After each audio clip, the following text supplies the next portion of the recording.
이분들은 인간의 덕은 부족해도 조상의 덕이 좀 크다 그래. 공을 좀 들이고 나면 이분들은 사업으로 변창이 되고 가정이 좀 평탄해지고 좀 안정이 되는 걸로 보이시거든. 근데 말년의 기운에서는 재물이 없지 않아. 있어. 벌리지만 마세요. 나만의 곳간 안에 곡식 재물이 있습니다.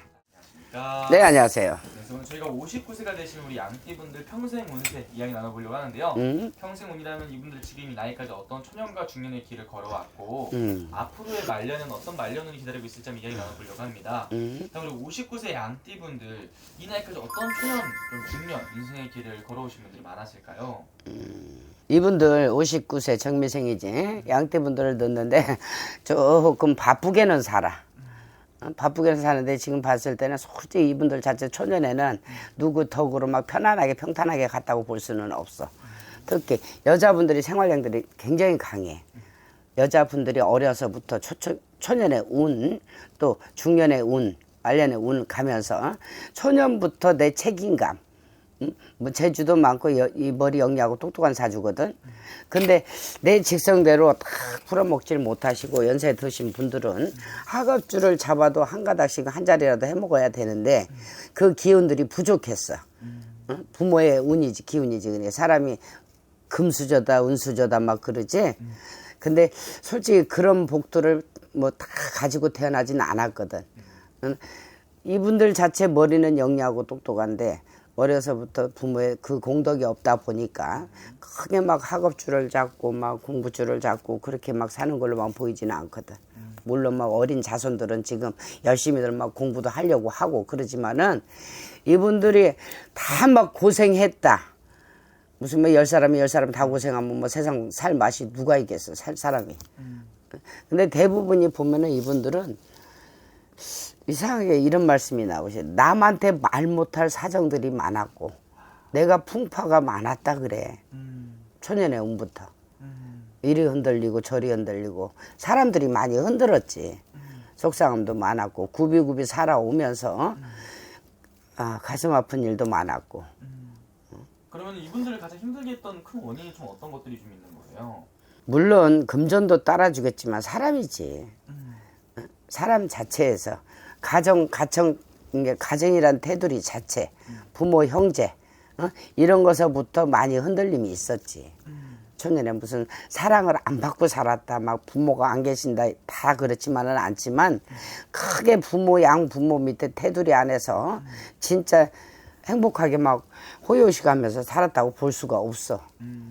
그래서 그런 흔들림 자체에서도 내가 올바르게 못 쓰고, 내가 스스로가 내가 자수성가를 해야 되고 내가 가장 아닌 가장이 돼야 되고 그런 마음고생을 하신 분들이 많이 있는 걸로 보이셔. 그리고 우리 양띠분들께서 이야기 항상 말씀해 주셨던 게 인간으로 인한 상처 연한이 많으신 분들이 많다고 했는데 지금까지 살아오면서 인간한테 뭐 배신을 당한다든지 이런 일들도 좀 많이 겪으신 분들이 많은 건가요? 많았지. 특히 막 사업을 한다든지 장사를 한다든지 뭘 돈 가지고 금전 가지고 막 이렇게 활동을 한다든지 이런 분들은 금전에 대한 배신 그런 게 많았어. 내 거 주고도 솔직히 손해보고 내가 잘해주고도 나중에 내 금전을 주고도 들어오질 않고 이분들 그런 금전 때문에 인간의 상처가 많았어. 돈 때문에 인간하고 많이 풍파가 있었다는 소리지. 그럼 선생님 반대로 이분들이 좀 가지고 있는 타고난 복이라든지 좀 좋은 것들이 있다면 어떤 것들이 좀 있을까요? 이분들은 이런 말씀을 하면은 신령님들이 뭐 공들여라 뭐해라 하는 걸로 들리실 수도 있는데 이분들은 솔직히 말해서 공을 좀 들이고 살아야 되는 분들이야. 이렇게 막 이 법당에 공을 들이고 막 빌고 사는 사람들도 다 이유가 있으니까 비는 거거든. 뭐 선생님이 막 와서 뭐 공들여라 이게 아니고 이것도 괜히 나오는 말씀이 아니거든. 이분들은 인간의 덕은 부족해도 조상의 덕이 좀 크다 그래. 조상 할머니의 덕이 좀 크다 그래. 그래서 많이 막 초가 보이고 빌고 이런 게 보이시거든. 좀 공을 좀 들이고 나면 이분들은 사업으로 변창이 되고 금전으로 가정이 좀 평탄해지고 좀 안정이 되는 걸로 보이시거든. 오히려. 인덕은 없어 솔직히. 네. 내 거 주고 좋은 소리 못 들어. 가만히 앉아서 돈 못 받아. 그냥 항시 내가 손해를 봐야 돼. 특히 이분들 자체 남자하고 동거래는 말아야 돼. 여자분들. 100% 남자하고 동거래를 하면 내 금전이 쉽게 들어오진 않아. 그걸 조심해야 된다 그러죠. 그러면은 스님, 이분 같은 경우는 좀 배우자 때문에 좀 힘든 삶을 살아가시는 분들이 좀 많으신 건가요? 요즘은 이혼이 흉도 아니야. 그렇죠.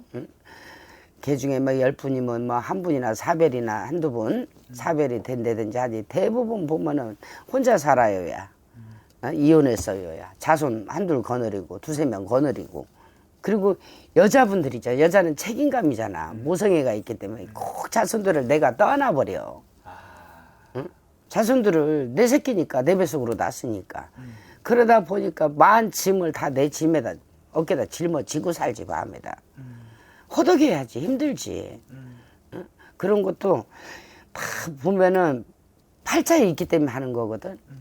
서방떡이 없기 때문에 일찌감치 그냥 결혼해서 애 낳아서 그냥 이별돼버리고 그냥, 응?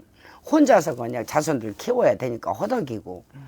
또 애들 애비는 내 마음대로 안 따라주잖아. 금전 같은 거를 좀 도와주고 팍팍 밀어주고 하면 되면, 그랬을 것 같으면 이혼 안 했지. 응? 양이 안 차니까. 응? 서로가 안 맞으니까 이별이 됐겠지.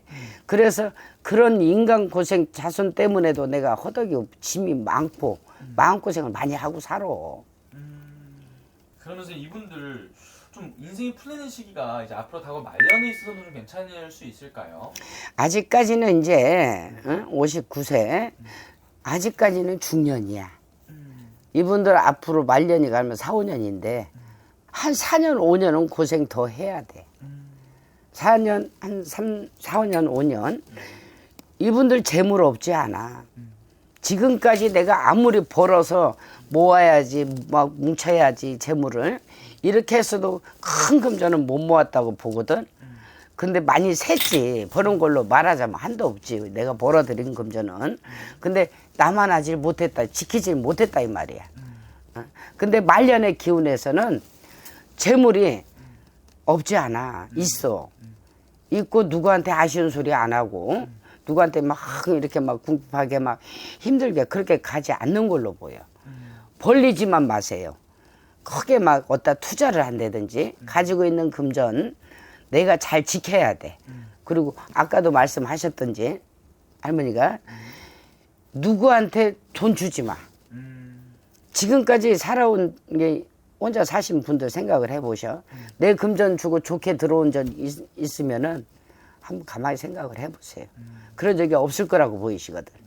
네. 동거래만 좀 안 했으면 싶어요. 그러면은 내 말년의 운에 내 여기 나만의 곳간 안에 곡식 재물이 있습니다.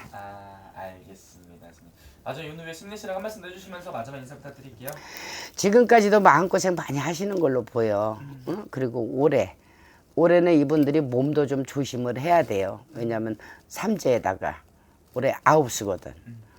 항시 안 좋은 곳 좀 비껴갔으면 하는 바람으로 이런 말씀 한마디 드리는 건데, 내가 올해 해운이 안 좋다 싶을 때는 가서 한번 여쭤보든지 아니면 내가 조금 조심을 하세요. 피해갈 수 있게끔. 감사합니다. 감사합니다.